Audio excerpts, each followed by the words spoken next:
iBond කියලා පිළිගන්න ගමන් අද වීඩියෝ එකෙන් කතා කරමු කොහොමද හරියටම අලුත්ම ක්‍රමයට પાස්පෝර්ට් එකක් හදාගන්න කියලා. මේක නිකන් අර ටෙක්නිකල් වීඩියෝ එකක් නොවුනට මේකේ තාක්ෂණික විස්තර අන්තර්ගත හින්දා මම හිතුවා අලුතෙන් પાස්පෝර්ට් හදන්න ඉන්න කොල්ලොන්ට සහ කෙල්ලොන්ට ආච්චිලා සීයලාට චුටි පුතාලට අපේ හාමුදුරුවන්ට හරියටම කොහොමද પાස්පෝර්ට් එක හදන්නේ කියලා අයන්න ඉඳන් මුයන්න වෙනකන් ඔයාලට කියලා දෙන්න. ඉතින් අද වීඩියෝ එකත් එක්ක එකතු වෙන ඔයා මේ channel එකට අලුත් කෙනෙක් නම් like කරන්න, comment කරන්න, ෂෙයා කරන්න, subscribe කරන්න අමතක කරන්න එපා.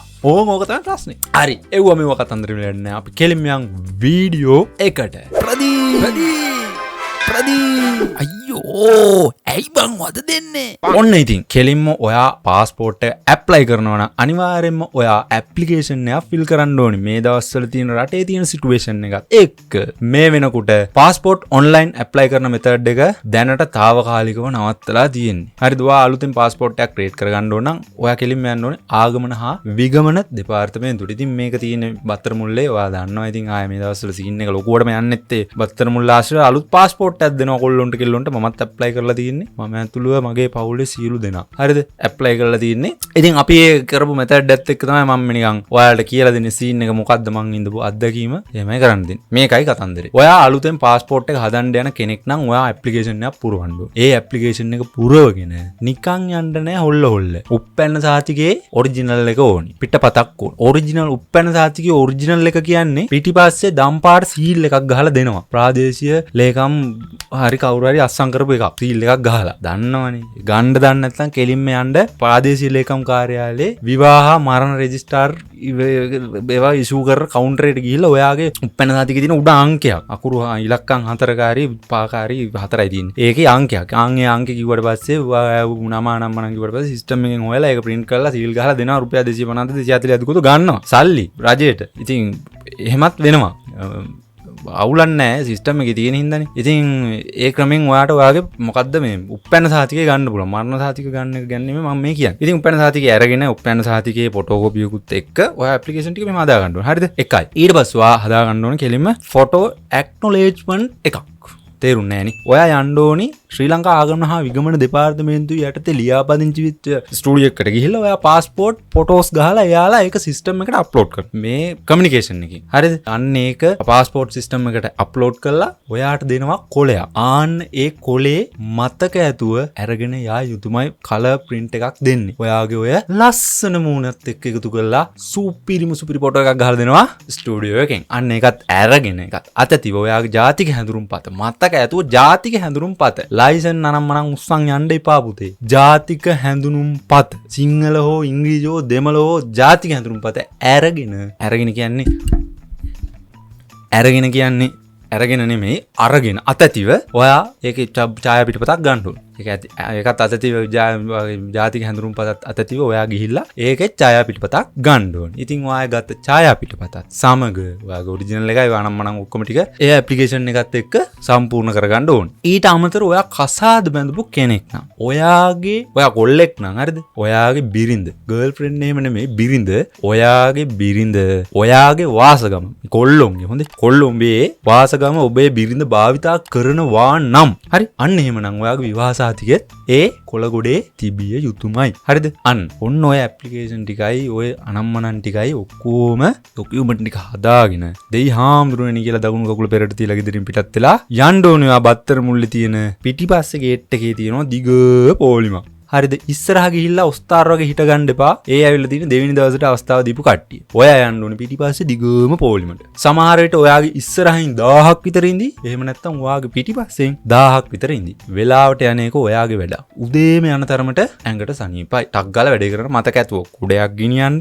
ඉටිරෙද්දක් ගිනිච්චත් අවුලක් නෑ මේ දවස්වල. මම මේ ඉන් දිස් සිටුේෂන් කියන්නේ පුතේ හොඳ. ඉටිරෙද්දක් ගිනිච්චත් අවුලක් නෑ. ඔළුවට shopping bag එකක් කර ගමන් නෑ. අරන් ඵලයන් ඩොකියුමන්ට් නම් තෙමා ගන්න එපා. පොලිමේ ඉඳලා ලස්සනට වැඩේ කරගන්න ඕනේ වහිනවා. හරිද? ඉතින් ඔයා පොලිමේ සමාහට පාන්දර 12ට යන්න පුළුවන්. එහෙම නැත්නම් පාන්දර 2කට යන්න පුළුවන්. අපි ගියේ පාන්දර 2කට. එතකොට ඒ අද්දිත් ඉස්සරහින් හිටියා 700ක් විතර. පිටිපස්සෙන් හිටියා තවත් 700ක් විතර. ඉවර වෙනකොට 2000ක් විතර හිටියා. ඉතින් ඒක කරගෙන යනකොට පොලිසියෙන් ඇවිල්ලා ගහනවා සීල්. හරිද? අංකයක් දාලා සීල් එකක් ගන්නවා. ආන් ඒක ගහගෙන ඔයා යන්න ඕනි දෙවිනි කවුලුවට ඉස්සරහා ගේට්. ආගමන විගමනකේ ඉස්සරහට. හරි. එතනට ගියාට පස්සේ පොලිසියෙන් ඔයාට අපේ පොලිසියේ මහතුරු තමයි එතන රාජකාරී කරන්නේ. ඉතින් එතන ඔයාගේ ඩෙන්ටි කාඩ් එක රෙජිස්ටර් කරගෙන ඔයාලා ගහලා දෙනවා සීල් එකක්. ඊළඟ දෙවෙනි දවසේ එන්න ඕනි දවසකින්. හරිද? ඒක මාසයක් වෙන්නත් පුළුවන්. ඒ කට්ටිය ගහලා දෙන විදිහට තමයි. හරි. ඕන් ඉතින් ඔයා ඒකත් උස්සගෙන නැවත එනවා ගෙදරට. ගෙදරට ඇවිල්ලා ඔයාට ලබා දින දවසට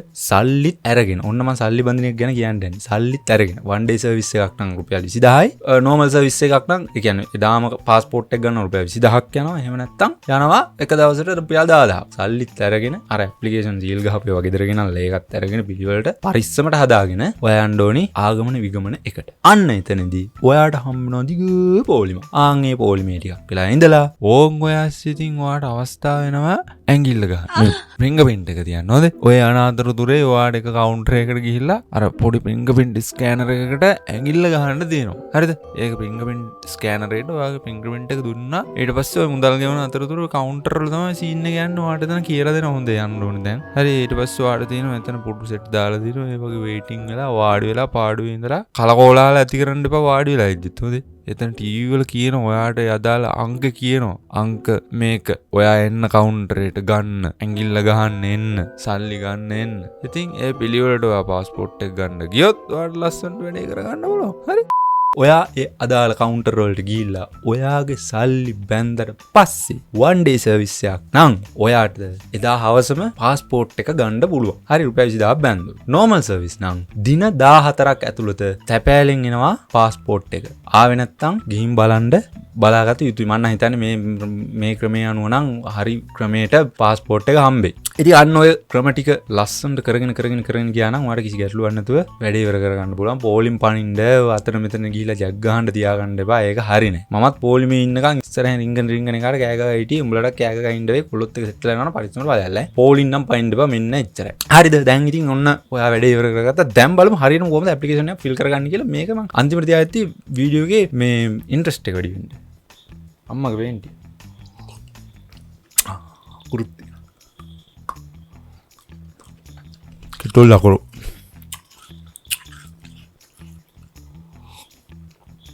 හරි මේම ඇප්ලිකේෂන් එක පුරවන්න. ඉතින් මම ඔන්න ඇප්ලිකේෂන් එකක් තියෙනවා. ඔක සම්පූර්ණ විතර තියෙනවා. මේ උඩ කාර්යාල ප්‍රයෝජන සඳහා පමණ තියෙනවා. ගෙදර උඹලාම පුරවන්න යනවා දෙන්නේ අක්ක පොඩි වෙන්න. හරිද? ඊට පස්සේ මෙතන ටයිප් ඔෆ් සර්විස් එක. ඔයා ඇප්ලයි කරන්න යන පාස්පෝර්ට් එක one day service එකක්ද එහෙම නැත්නම් normal ද කියලා අහනවා. normal කියන්නේ දවස් 14ක් ඇතුළත නේ. one day කියන්නේ දාම ගන්න පුළුවන්. ඔයාගේ හැම දෙනා සල්ලි තියෙනවා. ඔයා සල්ලිකාරයෙක් නම් වැඩේ ගල කරගන්න ඕන නම් one day tick එක හරියට දාන්න තමයි පුතේ තියෙන්නේ. එහෙම නැත්නම් type of service normal කියන එකට හරියට දාගන්න. දෙකටම හරි දාන්න යන්න එපා.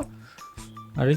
එහෙම ඩයල් ඊට පස්සේ type of travel document. ඒක කියන්නේ travel document එක මොන type එකටද ආйти කියලා. මේකේ තියෙනවා all countries. ඒ කියන්නේ ඕනම රටකට වාඩි යන්න පුළුවන්. මේ passport එක පාවිච්චි කරලා එහෙම නැත්නම් middle east දන්නව නැද පෙරදි ඊට පස්සේ emergency certificate ඔය identity certificate වගේ option ටිකක් තියෙනවා. ඉතින් ඔයා මේකේ මේ middle east යනවා. emergency certificate identity එක ඕනේ නැහැ නේ. ඉතින් ඔයා ගෙලින්ම passport එක අලුතෙන් ගන්න යන්නේ. ඉතින් මෙතන මේ present travel document කියන එකේ ඔයාගේ මේ මොන හරි documents තියෙනවා නම් travel document කියන්නේ passport එක already තියෙනවා නේ. ඒ වගේ NMRP number එකයි present travel document number එකයි ටික ලියන්න පුළුවන්. ඊට පස්සේ national identity card එක NIC card එක දන්නවනේ. ඔයාගේ identity card number එක ලියුවා. ඊට පස්සේ මෙතන surname කියලා දිනවා. මම පොලිමේ ඉද්දිත් බලලා හිටියා කට්ටිය වැඩේ පටලවගෙන surname කියන එකට දීලා තිනවා. මට සිරිවෙන්න ආරච්චිල මුදියන්සෙලාගේ සුමන සුගත දසනායකලා මුදියන්සෙලාගේ සුමිති විරාජ් කාර්යවසම් රත්නායක දීලා තිබ්බ මේකට surname එකට. මෙතන එහෙම නෙමෙයි එන්නේ. මෙතන එන්නේ ඔයාගේ වාසගම. හරිද? මෙතන ගහන්න ඕනේ ඔයා රත්නායක මුදියන්සේලාගේ නම් මේ කොටු ගානේ කැපිටල් ලකුණෙන් ලියහන්. රත්නායක මුදියන්සේලාගේ රත්නායක කොටුවක් කෙරියා මුදියන්සේලාගේ. හරිද?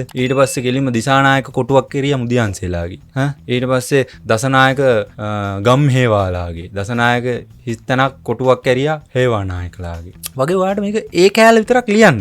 වෙන ඒවා ලියන්නට ඊට පස්සේ මෙතන තියෙනවා other names කියන එක. අන්න ඊට පස්සේ තමයි ඔයාගේ නමේ දෙවෙනි කෑල්ල ලියන්න තියෙන්නේ. හරිද? ඊට පස්සේ ඔයාලට තියෙන රත්නායක මුදියන්සේලාගේ කියන කෑල්ල උඩ ලියුවානේ. ඊට යටින් තියෙනවානේ චරිත විරාජ් කාර්යවසම්. හරිනේ? චරිත විරාජ් කාර්යවසම්. හරි. චරිත විරාජ් නම් එහෙමයි. චරිත නම් විතර නම් ඒකයි. අමාරු ඉන්නවනේ ඥානතිලක මුදියන්සේලාගේ සුදත් කියලා තියෙනවා. අන්න එහෙම නැතුව යන්න. ඊට පස්සේ permanent address එක ඔයා දැනට already ඔයා ගෙදර ඉන්න අර identity card එකේ තියෙන address එක ලියහම මෙතන. හොඳේ.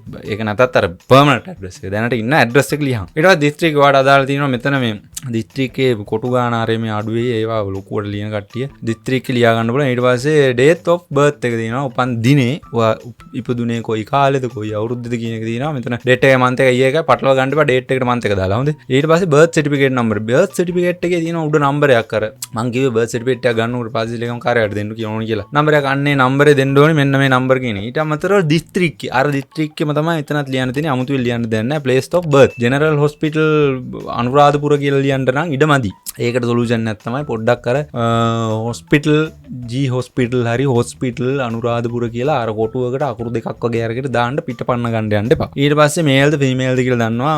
මැද කට්ටියට මට කරන්න දෙයක් නැහැ. මේකේ නැහැ. හරිද? ඊට අමතරව ජොබ් එක ඔයාට ඕන නම් ඔයා කැමති නම් ලියන්න. ජොබ් එක ඔයා නිකන් පශු සම්පත්ත කළමනාකරණ පීඨයේ මහාචාර්ය එව්ව ලියන්න බෑ පුතේ මේකේ හොඳේ පොඩි දෙයක් ලියලා දාන්න. ඊට අමතරව මේකේ තියෙනවා have you dual citizenship දිත්ත පුරුදශ භාවය තියෙනවා නම් ඔන්න ඔයාට chance එක තියෙනවා මෙතන ඔව්ද නැද්ද කියලා කියන්නේ. තියෙනවා නම් citizenship number එක ලියන්න පුළුවන්. ඊට අමතරව mobile phone number එක වැඩ කරන එකක් දීපියව අනම්මනම් දෙන්න එපා. වැඩ කරන එකක් දෙන්න. ආච්චිගේ වඳ මුංජි අම්මගේ පුතාගේ වදාන්න එපා පුතේ මේකට හොඳේ. ඊට අමතරව මෙතන තියෙනවා email address එක. email address එක ඔයාගේ වැඩ කරන email address එක දෙන්න මේක පොඩ්ඩක් දන්නවනේ. තේරුම් ගන්න පොඩ්ඩක්. ඊට පස්සේ මෙතන ඔය dual citizenship orders ලාගේ ඔය පොඩි document ටිකක් තියෙනවා. ඊට පස්සේ මෙතන ආයුධම් කරු විසින් පහක් දක්වන කොටු දෙක තුල කළු ඉරිවෙලා නොගා යන පරිදි අස්සම් තැබිය ඔයාලට තියෙනවා මම දන්නවා සුපිරි අස්සම්. ඉතින් මහා බබා ගහනවා වගේ ගහන්න නම් එපා. මේකේ ලස්සනට මැද ගහන් ඔය ඉරිවල වද්ද ගන්න නැතුව අස්සන. ඊට පස්සේ හතර අතේ ගාලා ඊට පස්සේ ආයුධම් කරු ප්‍රකාශනය තියෙනවා. මම ශ්‍රී ලංකාවේ ඉඳන් ඔය ටික කියවලා මෙතන date එක දාන්න. ඔයා මේක fill කරන දවස් date එක දාලා අරගේ normal අස්සනක් දාන්න. ඔය ආයුධම් කරුගේ අස්සන කියන එක අර දාපු අස්සනම දාන්න. අරකට එකක් දාලා අනිත් කොටුවට එකක් දාලා ආයුධම් කරුගේ අස්සනට මහප්පගේ එක දාන්න එපා. නම්බල එහෙම ඩයල්නේ. අස්සන් ගහන්න ගියාම එක අස්සන නෙමෙයි ගහන්නේ අස්සන් 60ක් ගහනවා. කොළ 60 පෙලි 60ක් බැලුවම අස්සන් 60ක්. එහෙම බෑ. එක අස්සනක් ගහන්න ඕනි. එක අස්සනක් තියාගන්න. දාන්න නැත්නම් දැනගන්න. ඊට පස්සේ ඔන්න කාර්යාලය ප්‍රයෝජන දින ඌව ආරම්මනම් පුරවන්න දෙන්න එපා. ඌව පුරවපු කට්ටියත් අර පෝලිං වල හිටියා.